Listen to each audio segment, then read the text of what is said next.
Hey everybody, welcome to what is sadly the final episode of C# and .NET development in VS Code for beginners, but thankfully the last time I have to remember that really long title.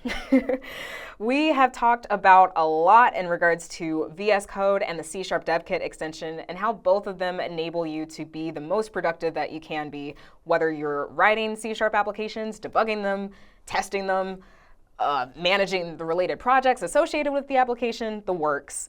And I hope that you've each learned something new and had a really fun time doing it. So to wrap up, that leaves us with the question, what's next? Where do you go from here?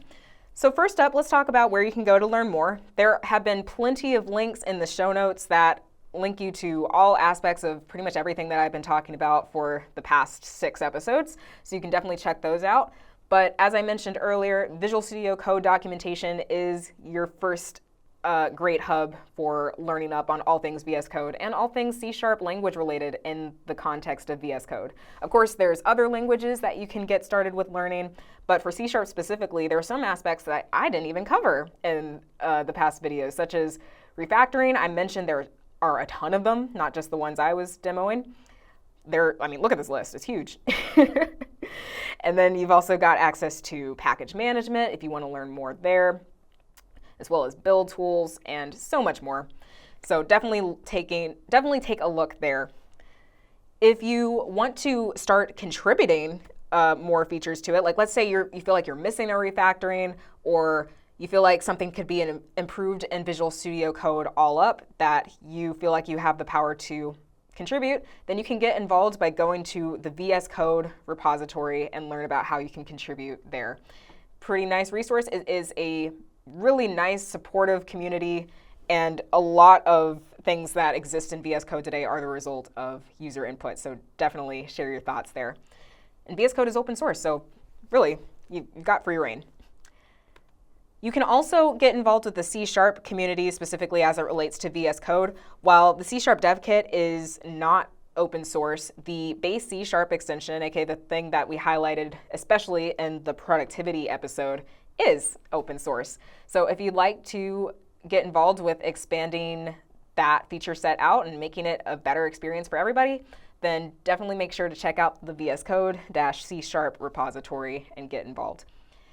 And as I also mentioned earlier, extensions really are the bread and butter of a lot of the functionality that you can use while in VS Code. I mean, C# Dev Kit is no exception, as you can see.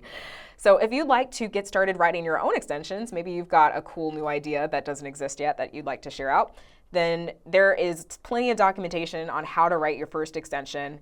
And there's a whole section in the VS Code site about the Visual Studio Code API that you can dive into and write whatever cool feature you want to share, all of which can be shared in the thriving Visual Studio Code extensions marketplace. This marketplace is massive. So many people are bringing their great ideas to the table, and it's definitely worth a look. The amount of time I've spent on the marketplace just looking up cool themes for VS Code is really bad. I don't want to tell you how long I've been doing that. And it was really hard not to choose a cool custom theme for these particular demos. I wanted to keep it default for most of y'all. So y'all should appreciate my restraint. So yeah, those are all different ways that you can contribute. And last but especially not least, your feedback at the end of the day is so important to us. A lot of what we explored in this particular series did not happen without your feedback. Stuff like C# Dev Kit, that really didn't happen without your feedback over the years. So if you'd like to continue sharing your feedback and any bugs or issues that you're experiencing, it's really easy to do it within VS Code. So you just got to go to the help section of the nav bar, and then select Report Issue. And from there, you can specify if it's a bug report, if it's a feature request, or if it's a perf issue.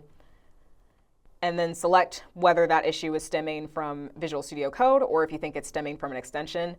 And what's great about the extension option is that if you're reporting via VS Code, it will let you choose from a list of installed extensions that you already have. So all of these extensions are ones that I personally have installed, but you all have C# Dev Kit installed by now, I assume, so you can select that one, no problem. And then from there, you just enter your issue and the steps to reproduce if you know how to do so. and hit create on GitHub, and that issue will automatically be ported to the corresponding repository so that human beings like ourselves can take a look at them and triage accordingly. And yes, real human beings do look at your issues. I promise it's not a bunch of bots. And yeah, so just know that we are reading your comments, and a lot of the features that you've seen today did not exist without your help. One of the added perks of submitting your issue via VS Code instead of somewhere else is that by default, it will include your system information, which can save both of us a lot of time, because the person trying to help you out is not going to have to reach out to you again just to make sure they have all the right system info that they might need that's relating to a bug. And similarly, you don't have to reply back until we approach you maybe with some more follow-up information that's not just that preliminary system info. So cutting down the time it takes to evaluate issues is definitely a great reason to use VS Code to report it for all of us. And last but not least, this series is actually part of a wider .NET beginner series. So if you really want to learn even more, whether you want to have a more deep dive into C# as a language, which is something that I didn't do, or you want to go learn about MAUI or maybe anything else in VS Code or beyond VS Code, there are tons of cool series that are popping up in the .NET beginner series umbrella that are worth a look. All of my awesome colleagues are doing some really cool content that's worth exploring too, so definitely check that out. And with that, that concludes this beginner series on getting started with C# and VS Code. Thank you so much for watching. I hope you had a really fun and educational time. And until next time, happy coding, y'all.